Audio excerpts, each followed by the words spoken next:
I'd like to invite up one of our teachers and paraprofessionals, Mrs. Kendra Perkins, who's going to kick us off with the Black National Anthem. Please make some noise for Mrs. Perkins. Every voice that sings till earth and heaven ring, ring with the harmony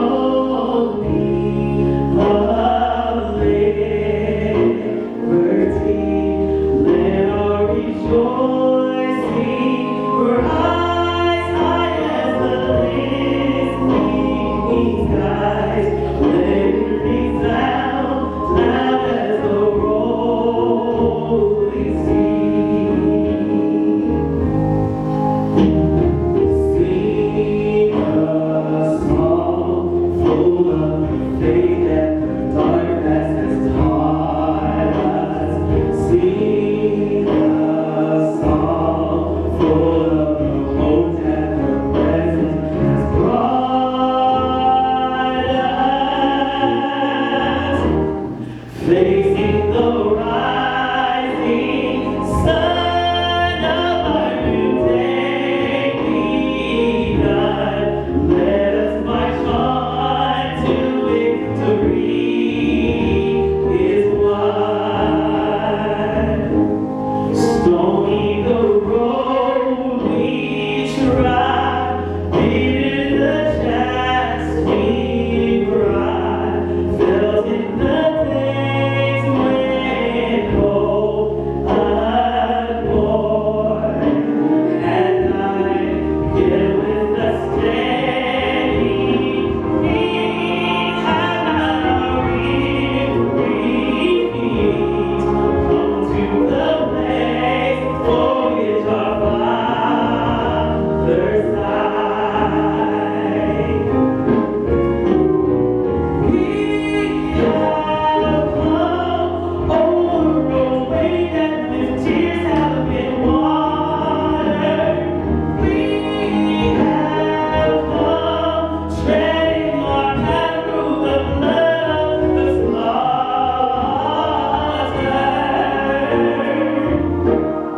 Out from the gloomy past, here now we stand at last, till the white wing of our bright star has passed.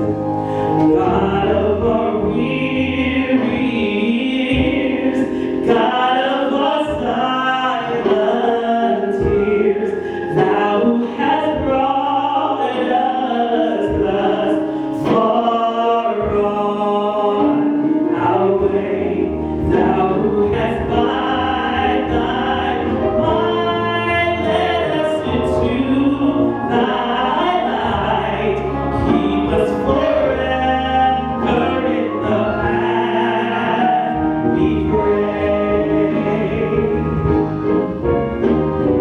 Let our feet stray from the place where our God when we met Thee. Lest our hearts, drunk with the wine of the world, would forget Thee. Shadow beneath Thy hands, may we forever stand true to our God, true to our native land.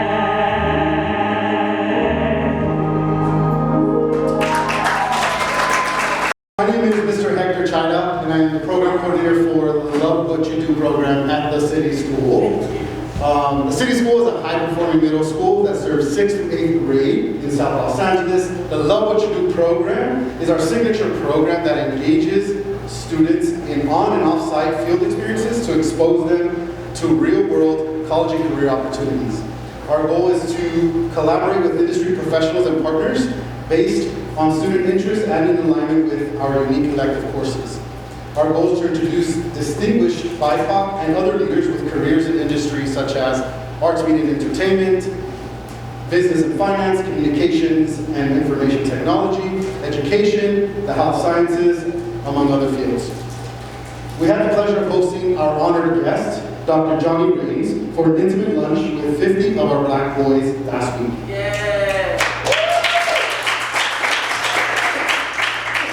He regaled them with his tales from his youth and shared nuggets of wisdom with our young men. We are very excited to have him back with us tonight to be able to share his story with our greater city school community. So without further ado, I would like to introduce our esteemed guest for tonight, starting with our new principal, Dr. Tyisha Noise. Worked in both nonprofit and school settings in urban communities on both coasts for over 20 years. She is a product of local public schools here in Los Angeles County and a child of the Crenshaw District community. Dr. Noise has spent the last 7 years as a teacher, leader, and assistant principal in the Watts community focused on supporting underserved students in discovery and maximizing their potential. She has extensive experience with administering restorative practices, trauma-sensitive and compassionate schooling, creating and facilitating academic and behavioral interventions, and facilitating anti-racism work.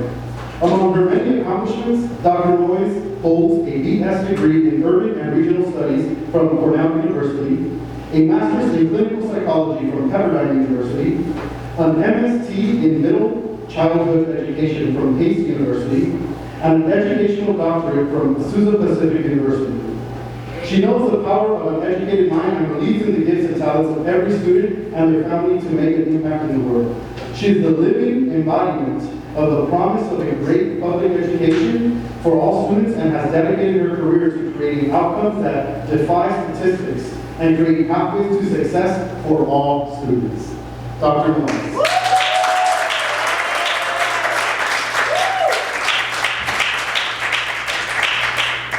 Next, it is my distinct honor to introduce our special guest for the evening, Dr. Johnnie Raines.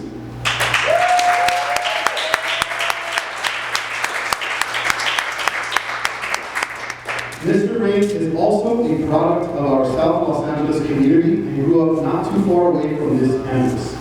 As a young boy, he was a dedicated scholar, raised with strong family values, and went on to be an athletic competitor that resulted in attending college at Tennessee A&M University, where he played football. While Dr. Raines was no stranger to discrimination here in California, you can imagine that upon arriving in the South, he was confronted by bigotry on a whole new level and was called to action during the civil rights movement. As a student, he marched with Dr. Martin Luther King Jr., and after his assassination, went on to be one of the first Los Angeles chapter members of the Black Panther Party.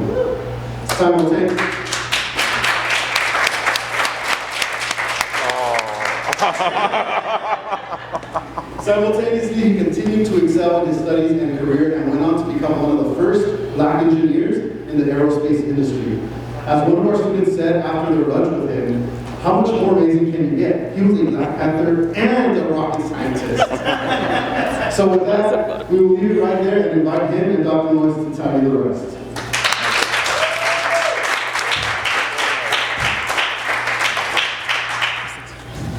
Good evening, City School community. Welcome, welcome, welcome to our first ever City Fireside Chat.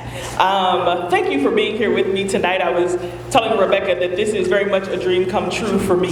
I'm gonna tell a little of my business and the business of somebody else in the crowd, but as Hector mentioned to you, I grew up in this community, and I have like the privilege of having like all the bad stats, like, you know, mom had her first kid as a teenager, don't know your dad, like I have all the bad stats, right?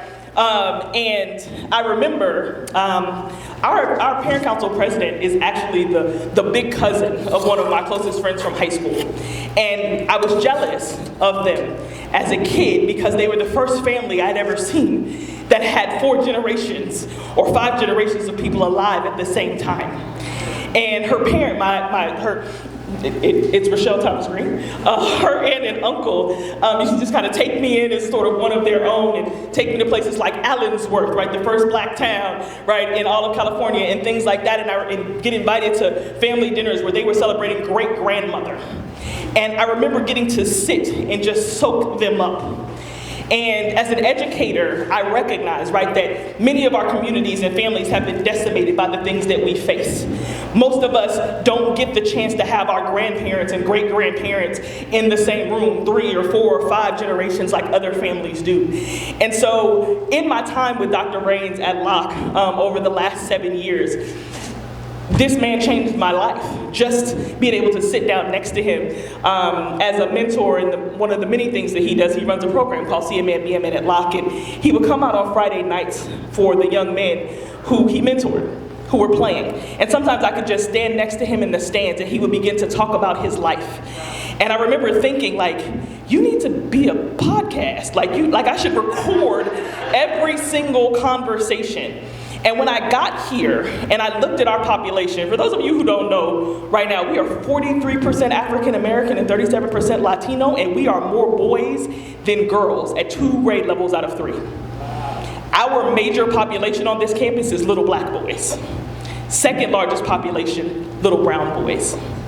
And so there's not a day that goes by as I do this work that I am not thinking about how we protect, nurture, build, and shape those young men who will be the foundations of their communities.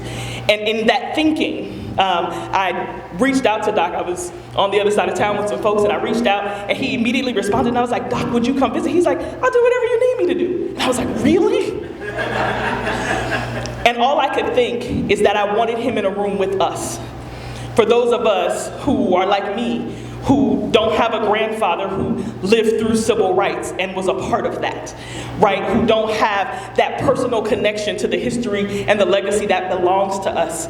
I thought it was important for him to begin passing that mantle, starting with our boys and our family and our children, and that is why we are here together tonight. Yes. I want to meet him. And so as we begin this evening, I have cool cue cards, but you know, Dr. Raines, he's one of the most amazing humans I've ever met, so I'm gonna really kind of let him do his own thing, right? But I wanna start by asking you a few questions, okay, and then we can kind of go to Q&A. Okay. You grew up here in LA, but what was it like for you to grow up as a young black man in Los Angeles at the time that you grew up? And how do you think it's different for young men or young children of color today, if at all? What was it like to grow up? Oh, let's see, where do I start? And some of your sons, if they came to our meeting, they might mention this to you. I was born in White Memorial Hospital. It's in East Los, on the other side of the river. And I found out by, I think it was maybe the 1st or 2nd grade, that all of my black friends, no matter what part of the city they lived in, we were all born at White Memorial Hospital in East Los Angeles. I said, wow, this is strange. And I remember asking my parents, and they said, son, that's the only private hospital in Los Angeles that Negroes could be born in. Wow. That was in 1946. Sounds like a long time ago, but I'm still alive, so it's not really that long ago. You know, that's the city that I was born in. That no matter what your status as an African American, well, as we were then, I think we were somewhere between colored and Negroes in the 40s. No matter what your economic status was, if you wanted your child to be born at a hospital, it was a hospital in East Los Angeles. Or they could be born at County General. Or as some of my cousins were, they could be born in the kitchen. And I still tease them. They said, well, why were you born in the hospital? I said, because I'm better than you. I went to Catholic school. They knew what they had. And to explain a little bit more about my lineage, if you will, I'm Johnnie Raines III. My father was junior, his father was senior, and his father was John Raines. So and my son is the 4th. So there's a lot of things in my character, a lot of things in my demeanor, a lot of things in my attitude I didn't have a choice about. because I knew of my great-grandfather, John, but my grandfather lived until, when he died, I was 17. And in that generation, in that time, which is something we lost, grandfathers had the responsibility for their grandsons. Fathers had the responsibility to go to work and make money to feed their wife and children. Grandfathers had already done their work. Their job was teaching their grandsons what a man is. And that's a big job. And Dr. Noise mentioned in our program, See a Man, Be a Man, that's one of the fundamental things we talk about is you're not a man just because you had 18 birthdays. That has absolutely nothing at all to do with manhood. Manhood, and I mean this with respect, manhood as opposed to womanhood. You guys are identified as women once you can reproduce. I mean, that's not all that's to it, but science says that you are a woman, which is a biological, scientific thing. But going from boy to man is a psychological thing. 100% psychological. I know people that I grew up with that are males that are still just males. They're not men yet. And I'm 75 years old. They haven't made it yet. But I know males who are 17 who are men. And it's important that we understand that. Back to growing up in Los Angeles. Los Angeles is a racist place. It was racist in 1946. It's racist in 2022. The racism is not as overt as it was then, but it's still here. And perfect example, the bio says, I grew up in South LA. Well, when my parents moved from 623 East 36th Street, which was 36th and Avalon, to 2nd Avenue in Vernon, the signs all said we had moved to the west side. From the east side. There was no place called South Los Angeles. There was a north, south, east, and west, and we lived on the west side because we lived west of Main Street. And numerically and geographically, that's still the same. If you're traveling west and you cross Main Street, the streets are identified as west. So I don't know what happened. Well, I know what happened. But, growing up, I guess probably one of the focal points was the summer. You shouldn't ask me if you didn't want all this answer. The summer of 1955, I was 9 years old. That was probably the most emotion-filled summer that I had. Two huge things happened in that summer. First one was Disneyland opened. Walt Disney opened Disneyland. Not Disney World, but Disneyland. That preceded all the Disney Worlds. And my father, excuse me, had done finishing work, carpentry type finishing work at Disneyland. He was one of the folks that was part of the Disneyland construction crews. We were at our house on 36th and Avalon watching TV, and this thing comes on and says, with the opening of Disneyland, Mr. Disney has invited all of the employees, all of the people that had anything to do with the creation of Disneyland. He has invited them free and their families to be here with us today. Looked at my father, I'm like, dude, why am I not at Disneyland? The man just said we could be there free. And my father looked at me, and that was the first time I ever saw my father cry. He said, son, one day you'll understand. Mr. Disney invited all the white people that worked on Disneyland to be there free. And because of the kind of person I am, I haven't been to Disneyland yet. Wow. I'm not going. You didn't want me then, you can't have me now. The other thing that happened that summer, my mom's parents, my mom and dad were both from Texas, but my mom's parents lived in Dallas. My dad's parents were all, and my dad's whole family was out here. And I used to go to Dallas during summers and visit my grandparents. And I had just gotten back. And there used to be a magazine called Jet Magazine, that if you were a literate Negro or a literate colored person, you had Jet Magazine on your coffee table next to evidence so that people knew you were all right. You weren't trying to trick nobody, that you were for real. In that magazine, in that Jet Magazine, was a photograph of Emmett Till. Everybody know Emmett Till? Emmett Till, the boys know because we talked about him if they were here.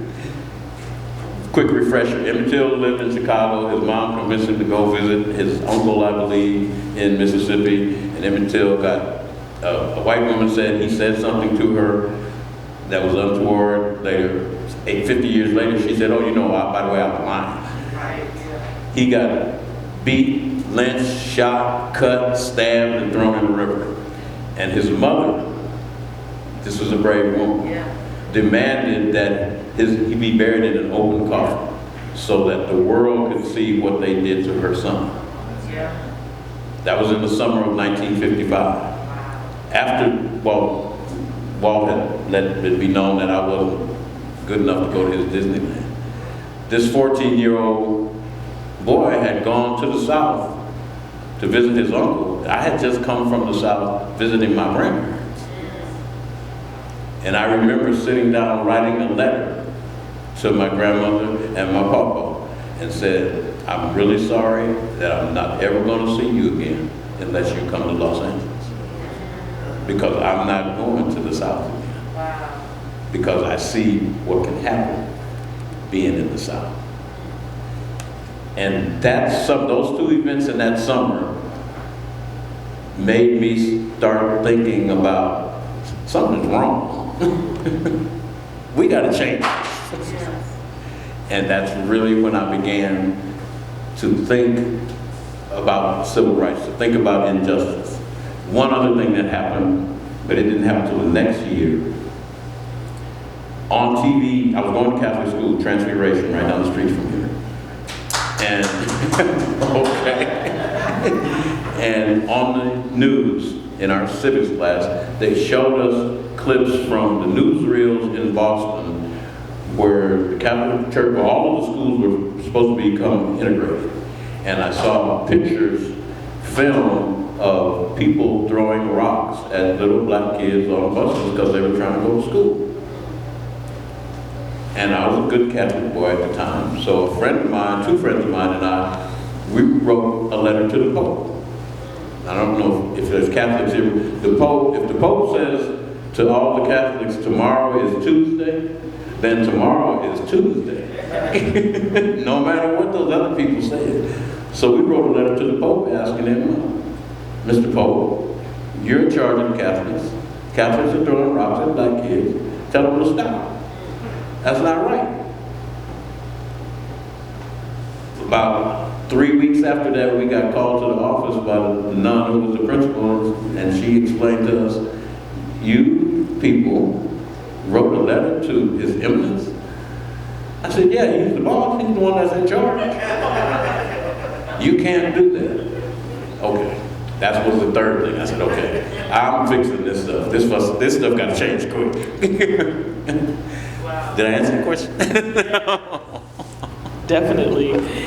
I love how you segue into your own story. So you knew something had to change, but you also promised that you would not go back to the South. So tell us how you ended up in the South in college and then in the civil rights movement. All right. Coming out of high school, I got a football scholarship to the University of Washington in Seattle.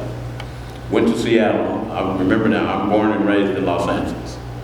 Blue skies, oceans. I got to Seattle in mid-August, and the sky was gray. And I said, "It's gonna rain." They said, "We got a saying here. It's either raining, about to rain, or just rain." That doesn't sound good. Then, during that first semester, took classes, had good grades, got my grades, and I remember sitting down with the coach saying, "I won't be back next semester." He said, "Why? What's wrong?" I said, "There's this man that lives at my house. He's married to my mother. When he sees these grades in basket weaving, the history of football etiquette, if I'm living, I won't be able to come back here." And of course, there was this girl who I had known all through high school. And she was going to Fisk University, which was in Nashville. So I felt that I owed it to her to be present so that she could understand the errors of her way when she mistakenly broke up with me. And there was this thing in the back of my head, this Southern thing was still boiling, so I said, I can go down there and reunite with Tanya, and I can fix all this mess about this civil rights and prejudice and segregation. I'm gonna be there 4 years. It shouldn't take any longer than that. I'll be done in 2. Wow. That's how I got there. That's how I got there. And yes, I was an exceptionally good football player. That's not based on me saying it. That's what the paper said. That's all. I'm not gonna refute that. So as an exceptionally good football player, who I imagine, to a large degree, right, you would have been considered privileged in your time. How did you end up in the civil rights movement and willing to sacrifice your life? Okay. One day after practice at A&I, it's Tennessee State now, because they had to change the name because the state wouldn't give them any more money, because they were only built for black students as a land-grant college, so now it's Tennessee State. One day after practice, there was a note on the bulletin board that said for all the players to go to room 9. There's a guy that wants to talk to you about something. So we went to room 9, and this gentleman starts talking. That was Dr. King. He starts talking. Now you have to picture this. This is a room with, maybe some of us were even black then. Maybe it was a couple that were black, that most were Negroes. We're football players.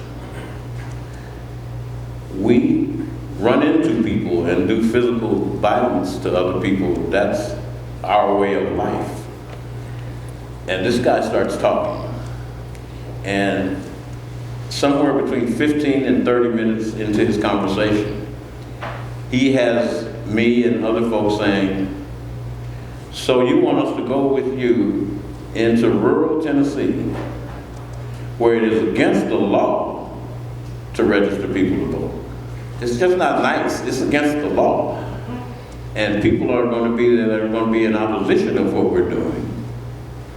May threaten us, may do things to us, and you don't want us to do anything back to them. That's what you're telling us." And he said, "Yes, that's the plan." I said, "Okay, what time do we leave?"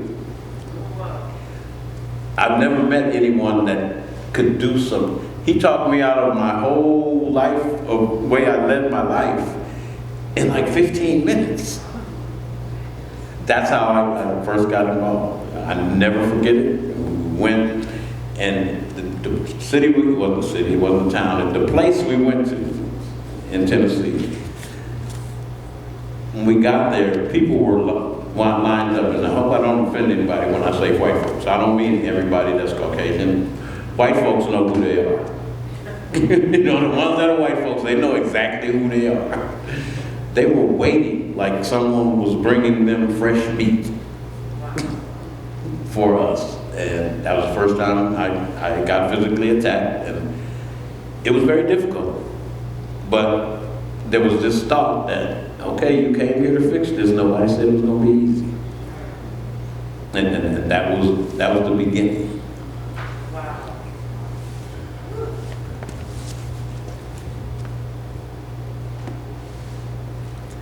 You were also in Selma. Oh, that. In our program that we have at Locke, we took our boys and we watched the movie Selma for the last 2 weeks, breaking it down like in 20-minute Selma section so we could discuss it.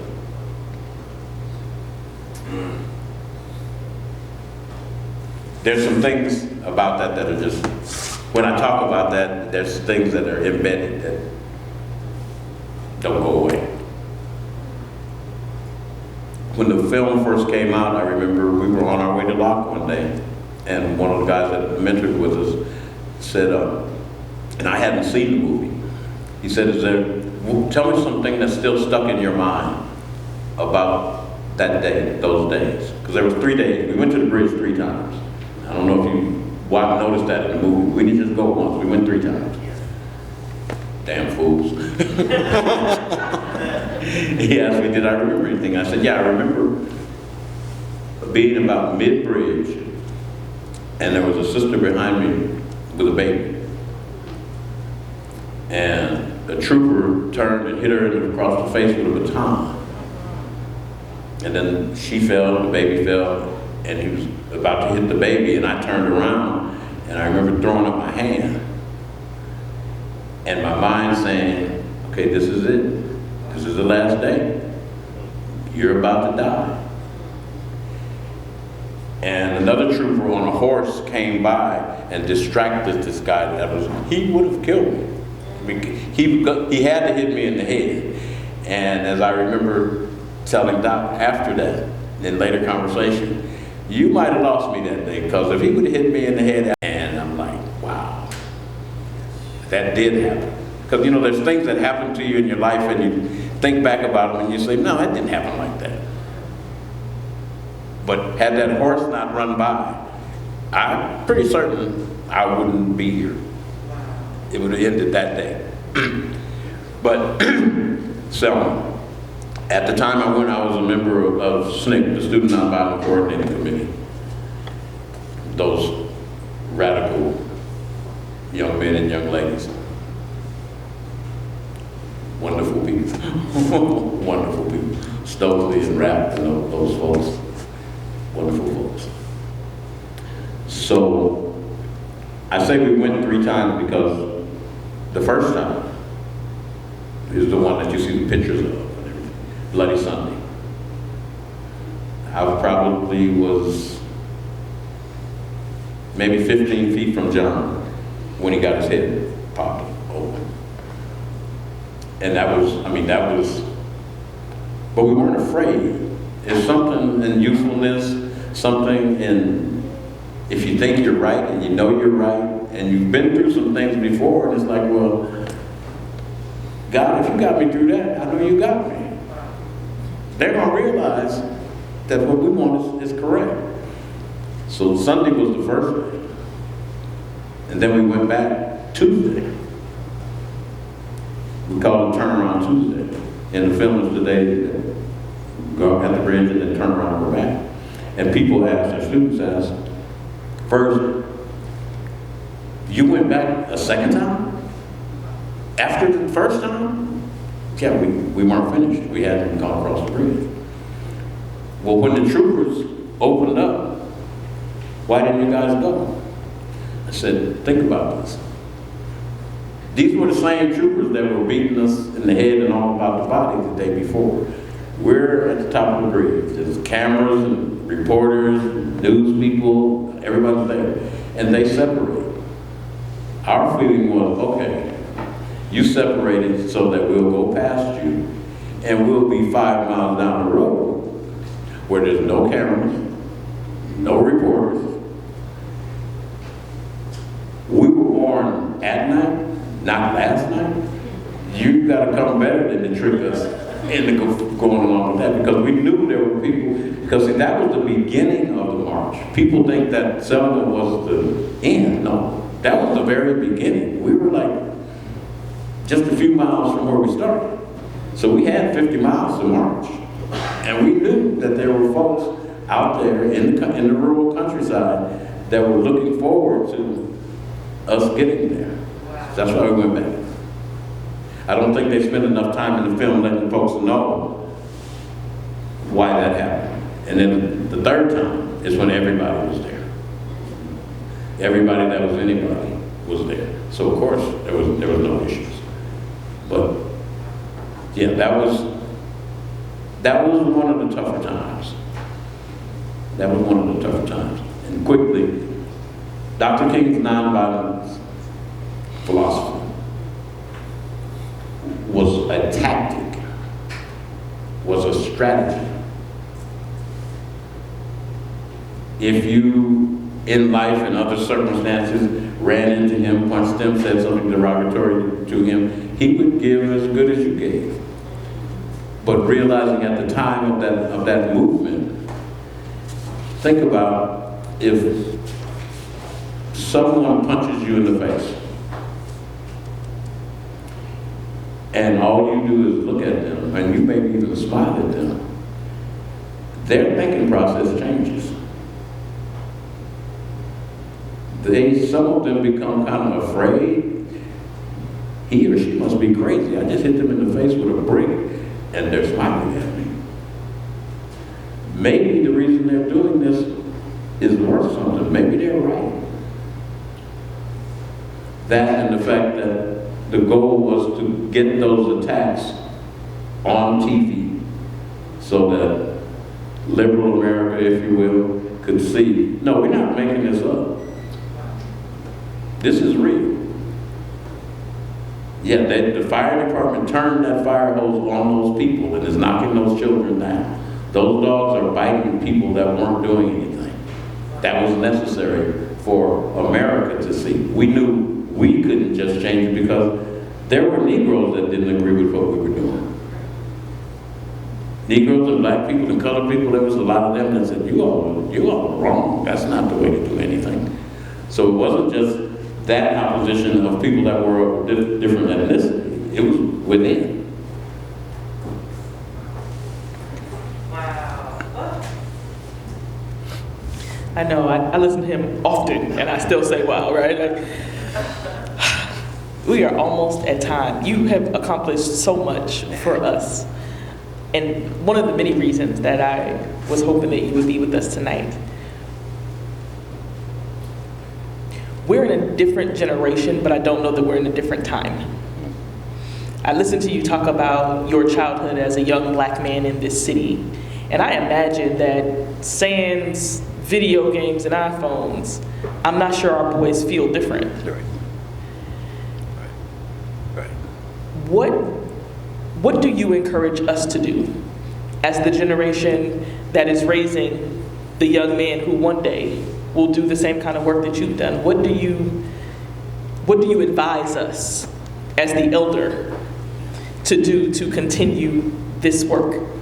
Probably one of the fundamental things is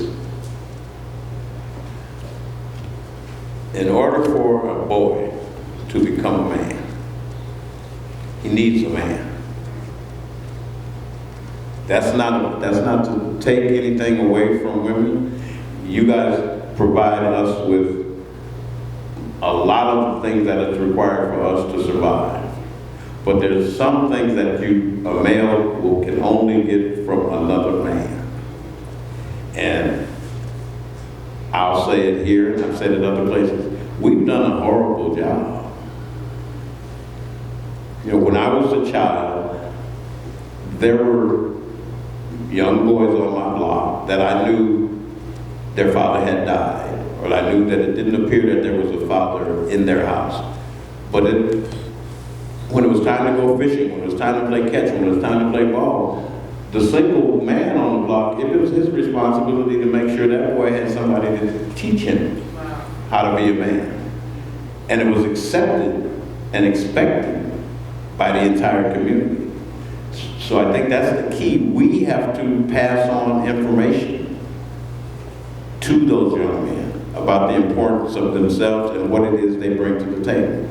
Like I said earlier, I was blessed because my grandfather was born in 1900, and he lived to be 65. We had a lot of conversations about the things that he had grown up and dealt with. My grandfather played in the Negro Leagues in Texas. He told me stories about this guy from the Yankees that would come every year to watch him play and tell him, John, if you weren't a nigger, you'd be on the Yankees. Wow. I remember that. His mother, my great-grandmother, she didn't die until 1969, and she was born in 1867. She told me about slavery. She told me about her cousins being sold. She told me about her parents being beaten. I knew my maternal great-grandparents. They told me, they shared those stories with me. So I knew what community was. I knew how black folks stick together. I knew how we can survive. So I think that's what we have to do. We have to pass on information. Yeah, it's nice to buy our children the latest, greatest, this and that, but when you're giving it to them, sit down and talk to them and tell them why you did it, or how you did it, or what it means, and that it's important. I'm not saying deny them anything, because that's part of the job too. But they gotta have some value, and they gotta understand, yes, it is difficult, more difficult in this America for us than it is for other folks. That's not right, that just is. And if we try to play it that it's not, it makes it more difficult. And it's easy to do. You know, it's easy to do. Johnnie Raines.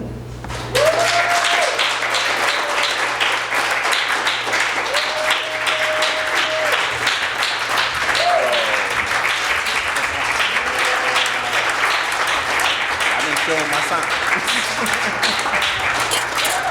Dr. Raines has a couple of artifacts he would like to Real share, quick. and I think we're going to do questions. Okay. What, you can read it. What does that one say? What does that one say? This sign that he personally pulled off the wall says, "Color served" in the rear. This one says, "We serve colored carry out only." Now, when that says serve in the rear, that doesn't mean you can go to the back door and go in and sit in the back. That means if you wanted some food, you needed to go to this little hole in the wall in the back door and they would sell you some food. You couldn't stay there and eat it. And the same with carry out only. Like we've all gotten familiar with carry out in the last 2.5 years. But this was the only way that you could get food from a restaurant. You had to take it in a bag out of that same back door. Wow. And like Dr. Noise said, these are not reproductions. I took these off of a building. And there the folks around that were saying, look what that is doing. Look at that. I'm like, that's against the law. The sheriff told me I could take this because it was wrong. But this wasn't that long ago. I'm still here. Yeah. Good. And I think it's important that folks know that. And from that, I did this. These things over here that made this fly, I was one of the folks that made the product that goes with it. That's right. And help to integrate one of the single largest aerospace organizations currently still standing in the world Yes. in doing so. My name is Tracy Jones. I'm a proud father of 4 children, 1 boy, and 3 daughters.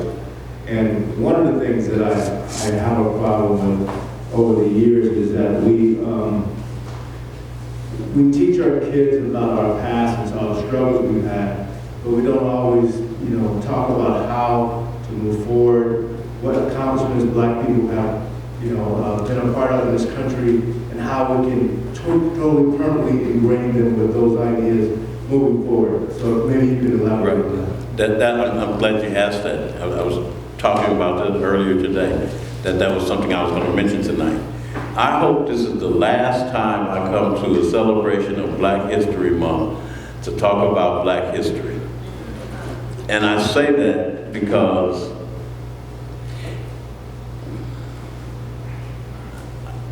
if the shit was written right in the first place, we wouldn't have to call it Black History Month. It would just be American history. We wouldn't have to have Black History Month and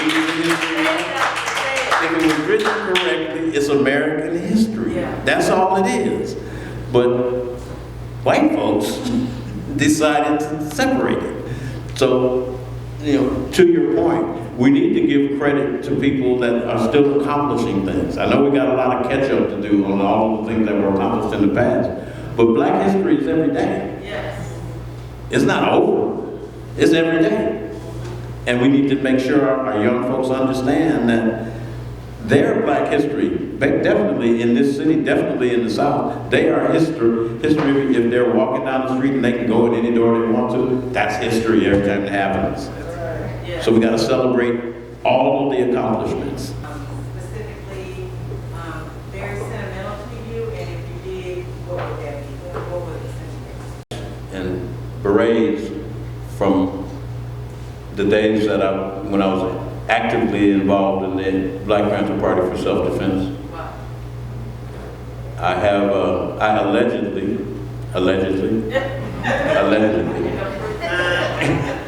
have in my possession a rifle that once belonged to H. Rap Brown, and he allegedly gave me. And aside from that, I have some scars that I'm going to always have.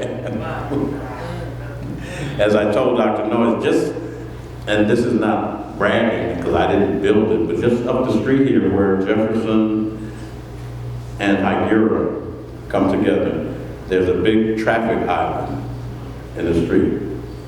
It has monuments in it. It's called Walk a Mile in My Shoes. There's one there that's mine. And when it was created, I asked the city and the artist, I say, can I put these initials on it? B, P, P, F, S, D? And they said, sure.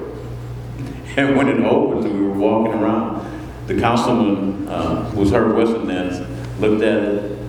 He said, Johnny, how did you get that on there? I said, I just asked him. By the way, that stands for Black Panther Party for Self-Defense. So yeah, I have a lot of fond memories, and I have some memorabilia. Ms. McDowell, you want to just project?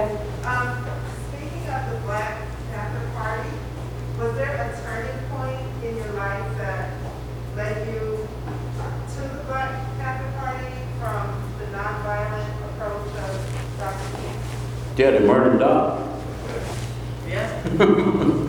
They murdered Doc, and he wasn't there to carry that light. That tactic, that strategy, no longer seemed appropriate. Wow. So his death is what led you really to feel that. Right, it was, okay, Malcolm's gone. And then quickly, the reason Malcolm was murdered first, because there were two movements, two acknowledged movements, Malcolm and Martin. If Martin were murdered first, then that only leaves for Malcolm for us to follow. Wow. America felt like that would be chaotic. Wow. So they had to get rid of Malcolm first. Martin's gone, and I was home from school. SNCC was a college campus-based organization. So once I was back home away, and there was no more opportunity for SNCC, and there was still work to be done, the party was there. The party, there was a strong party in Oakland, and there was some East, but there was no party in the city of Los Angeles. And I had a cousin, Bunchy Carter, who was part of that organization. But Bunchy got assassinated at UCLA. And I won't say who was responsible, but you know who was responsible. Someone that's black, out of folks black in Los Angeles really loved, claims he created Quantum, but I'm not going to say his name. But he helped me become part of the founding core of that organization here. But it was because we knew work still needed to be done, and we needed to show folks, okay, we're willing to die for this. And just real quick, a lot of things that people don't understand about accomplishments of the party. Anyone in here ever heard of Head Start? Yes. feeding children Yes. in the morning Yeah. before school and giving them a safe place to go in the afternoon. Yeah. We did that. That's right. The United States government didn't do that. Right. We did that. That's why they felt so threatened. We were taking people to doctor's appointments. Right. Public service. One of the greatest pleasures in the party, we would go into, say, a housing development, a housing tract where black folks live, and if someone was on the corner dealing, we would allegedly tell them, the next time I pass this corner, you shouldn't be here. Next time, meaning if I blink, if I turn around, we wanted to show folks that we had the capability of policing our own community. Wow. We would tell fathers, you're not taking care of your children. Wow. We're not having it. Wives would tell their boyfriends or husbands, raise your hand to me again, I'm gonna tell the Panthers. Yeah.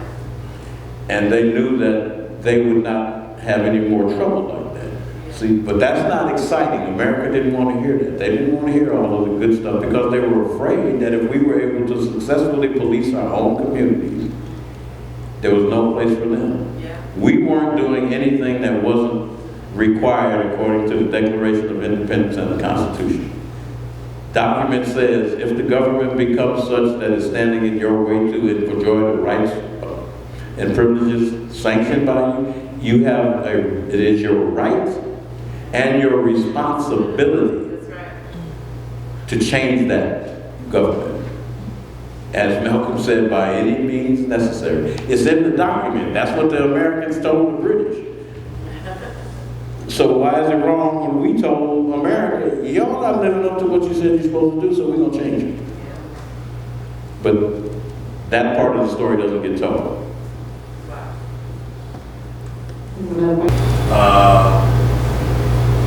Any type of violent tactic just seems not feasible at all. You know what I mean? Like by today's standards, even just policing the community that way. It just today with the level of weapons, with the level of technology, that it just seems like we would have to go to another strategy. I wanted to know if you would, and to what extent, like, do you think it's important that people like yourself who advocate, who were involved in the struggle at that time, lend your voice and your credibility to like reparations fights today? I think that's the next step. You know, like how do we secure that? How do we secure reparations. My view, the thing at the top of the reparations list, and America would do this, because America ain't giving us all a check. You can forget about that. That ain't gonna happen. That's right. Guarantee every African American that is a descendant of slaves, which is every African American on this continent, free education for as long and as far as they want to go in school. Wow. Can we add health care? You can do that. Can I get my 40 Healthcare. acres though? I mean, Because we got a with- list, Doc. With those two things, we can get our own check. Right. Because they're not going to write us a check. Because to write us a check, they would have to admit, they, being America, they would have to admit they did something wrong. And they're not going to admit they did something wrong. But I think if we unite on some points, and it doesn't have to just be education, it can be education and healthcare and housing, we can pick some things that doesn't require an admission of guilt to them. I think it can happen. But I think that's the only way that it can happen. Doc, I have a follow-up question. Yes. Thank you for that question. I think it's a powerful question. How much of our unwillingness to take responsibility as a nation, right, is also related, right? So we're not cutting checks, which I believe you when you say that they're not going to cut a check, right? And there are things we need to ask for in reparations. But do you believe that, like, somewhere in the background, there's a deal between the allied powers that made all of their money off slavery, right? Because we're talking about 13, 14, 15, 20 first world countries, right? That if America takes responsibility, then there has to be a set of dominoes, right? And those checks ought to bankrupt some countries, Right. right? Right. down near some continents. Right? When you look at like the whole political diaspora, right? Because our African American conversation is not solely an African American conversation, right? It's an Afro-Caribbean conversation and a Caribbean conversation, right? And a South American conversation, right? We're the same folks strode all over the world, right? When you think about what he said about asking for reparations, how much do you think the politics are even bigger than what we're dealing with here? Oh, they're way bigger, because to your point, only about 10% of those folks that left in slave ships from Africa, only about 10% of them came to North America. Yeah, might be less than 10%. The largest population of descendants of slaves are in Brazil. So yeah, if America took a step and said, okay, we're gonna pay them, there's a whole lot of countries that said, okay, you're gonna pay them too? Because we're not paying, we don't have enough money. Brazil does not have enough money to pay reparations to all of the descendants of slaves in Brazil, unless the reparations total is less than $1. Wow. So yeah, no, you're right. It's a problem. You know, a whole Western world issue. Incredible. Dr. Raines, I had the privilege of sitting in the room as we were talking to our boys last week, and I thought, you know, you shared something that is very quintessential LA in terms of like the Black story in aerospace. And I was just wondering if you would share with us tonight a little bit about what it felt like to be the only Black man in the room in conversations about going to space. On AK, he became the first. Think about this. And we've all probably had the experience and can say, well, I was the only Black person in the room at that particular time. The facility that I worked at was in northern Utah, where we manufactured the solid rocket propellant. And what the propellant does, it allows this vehicle right here. This vehicle is going 17,000 miles an hour in 125 seconds. So that's like super gas. There's an international airport in Salt Lake City. Okay. I've been the only African American, Negro, colored person in the international airport on a whole bunch of occasions. Wow. So the plant was nothing different. I don't know if there's any basketball fans, but there used to be a guy who played for the Utah Jazz named Karl Malone. Karl Malone, our flights got in the airport at the same time one time, so he and I were standing there talking. This white lady came up to him and asked him would he get her bags? Because she didn't ask me because he was big. He looked like he could carry them all, I guess. But her mindset was, these two people are here in the airport because they're sky caps. He was a star of the professional basketball team in the city where the airport was. So, being the only African American person on that facility was very, very interesting. First got on the plane, I was there and I was going to conduct some training. I was in the training room and I was setting up my film and everything, and this guy comes in. Everybody at the facility is white. Everybody. He comes into the classroom and asks me, now I'm the only person in the room, there's 2 or 3 other people in the room, I'm the only person in the room with a suit and tie. He asked me if I knew what time the instructor was going to get there. I said, I'm sure he will be here promptly at 8 o'clock. I went and finished doing my work. This guy sat like where you sit, and I'm back there. I walk up, go up to the podium and look at this guy. And first his face turned really pale white, then it turned pink, then it turned blue, then it kind of just like fell off. But I say that he had no thought. He'd never had a conversation with anyone that wasn't white. Wow. He'd never left the state of Utah. So he knew that I couldn't possibly be there to be an instructor because, let's see, that was 79. 4 years later, 4 years earlier, the predominant church is Mormonism, Church of Jesus Christ of Latter-day Saints in Utah. They thought we still had tapes. They didn't think we were human. Wow.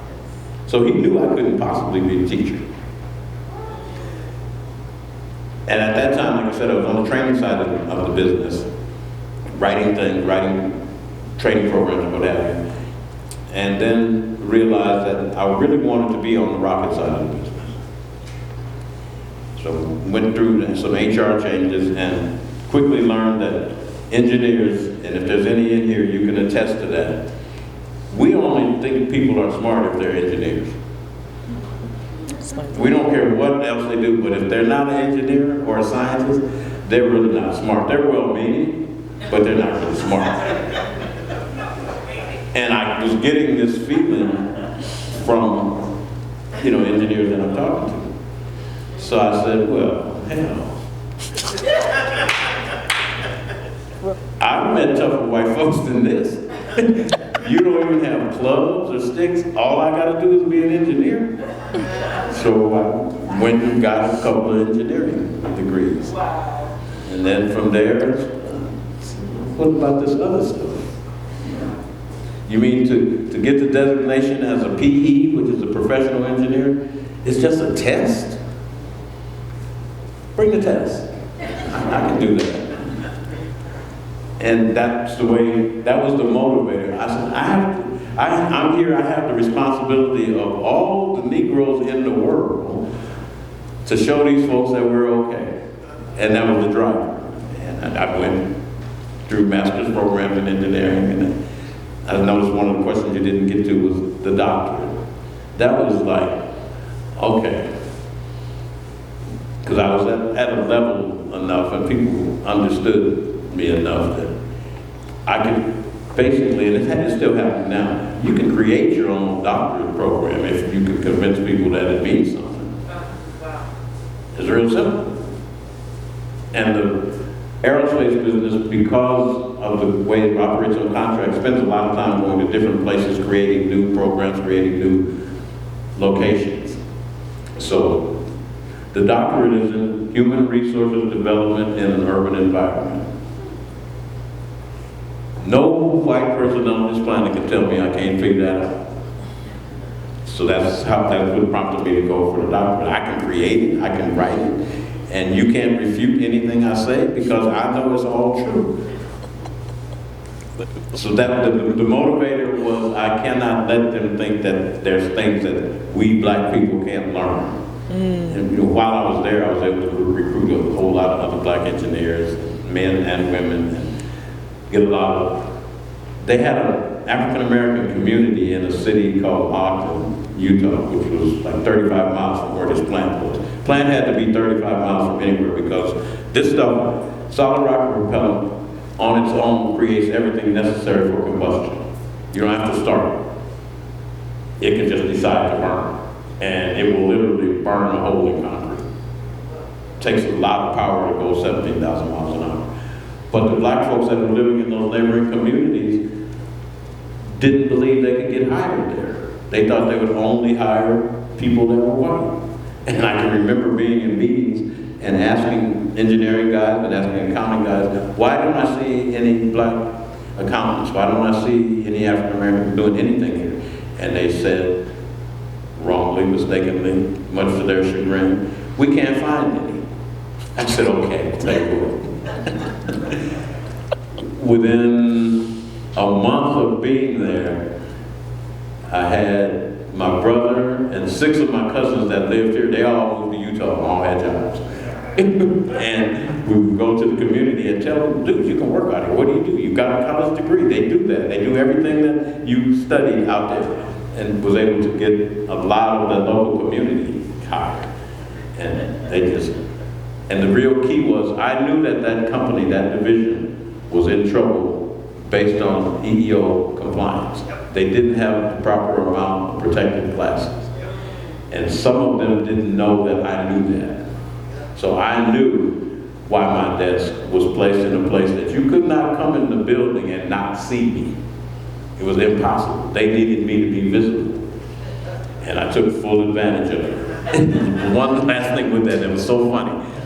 When I was retiring, this guy who was, he was the COO for the corporation, and another guy was the chairman. How do you do that? I said, well, I'll tell you after the meal is over. Meal is over. He said, how do you do that? I said, Robert, all they had to do was remember the black guy's name is Johnnie Raines.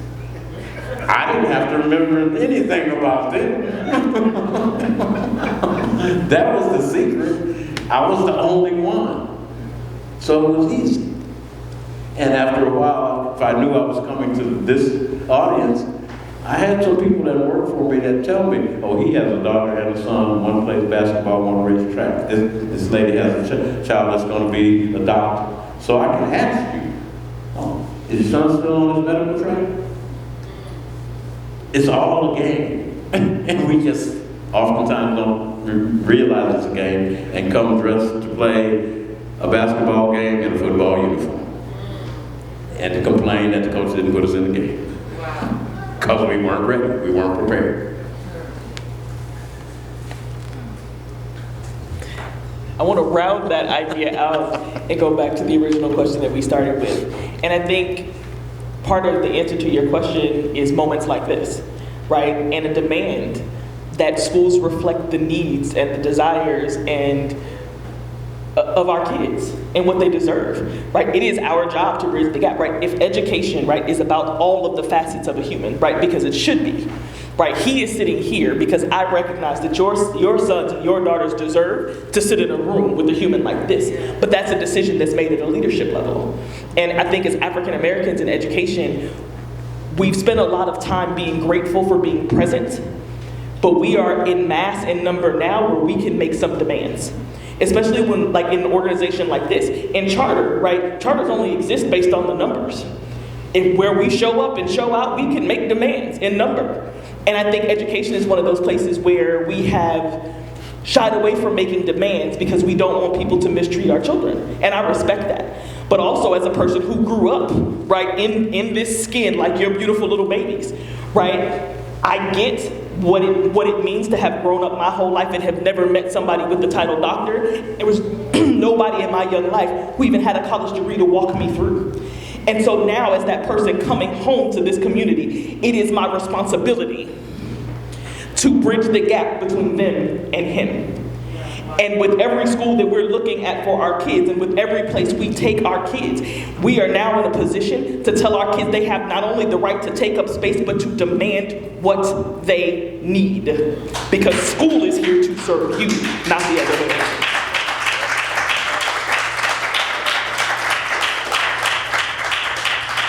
And so I'm grateful to be at City, to be working with Mr. Hector Chayra, who is in the back there, as our program coordinator. The federal government has also come to the point where they agree that we need to bridge the gap for kids in terms of like career and technical education. But for us, right, we recognize that right, every field is weighted right by who we are when we walk in the door. And so some of the conversations that we are constantly having is how do we get Black, Indigenous, and people of color who have accomplished great things in the room with our children as often as humanly possible, because that is their bridge, right? They bring all of these kinds of things and more. There are some folks sitting in this room who got some histories and some experiences that I can't wait to get in front of our kids. Hector and I, every time we talk, I laugh with him and I'm like, I'm having crazy ideas, Hector, don't leave me by myself. And he's like, but we can do that though, right? Like, our first event this month was a Black STEAM panel. Our kids need to know that Black people own information and communication, or own, not work for, own, right? They need to know that there is a Black woman who runs all of tech for the city of Los Angeles. They need to know, right, that the DEA and the enforcement of drug and alcohol in our community is run by somebody who looks like them. And we were able to put those folks in front of our kids. And we've got to collectively make some decisions about what we want for our babies. And I don't think there's a right or wrong, but I think we have to remember what I'm also learning and appreciate, right, about our Latino brothers and sisters is where they show up in mass, they push weight. right? The programs show up, all kinds of things show up as they collectively show up in a place and make a demand. We have a right to show up in education in different schools, in different communities, wherever it is that we decided that is, and make that demand on behalf of our children. And when people say, well, I'm not sure that is what we want to talk about, I'm like, great, so what you don't need is my business or my children. Because if we are, as educators, are not prepared to serve every baby in the building, we have failed. And our kids deserve the education that somebody bashed him in the head for us to get. One last thing. In the city, and some of you may know this, some of you may not, the city of Los Angeles was founded by 46 families. Half of those families were African. Not of African descent, they were Africans. So when this city was created, us and the brown people were one. Those folks who will remain nameless are the ones that separate us. That street up there is La Cienega. That's not an Anglo word. The first mayor, Pio Pico, his mother was African. All this contention between us and the brown folks here, that was made up. And it's important that we tell them that, our children, that they know that we know that. That's the only way we're gonna win. Because it's easy. We spend so much time fighting each other over some nonsense. Which is a political tactic. That we don't own. Yeah. But this is my hood. No, brother, you don't own anything. It's not your hood. You might live here, but you don't own any property. That's what we need to do. All right. Thanks again.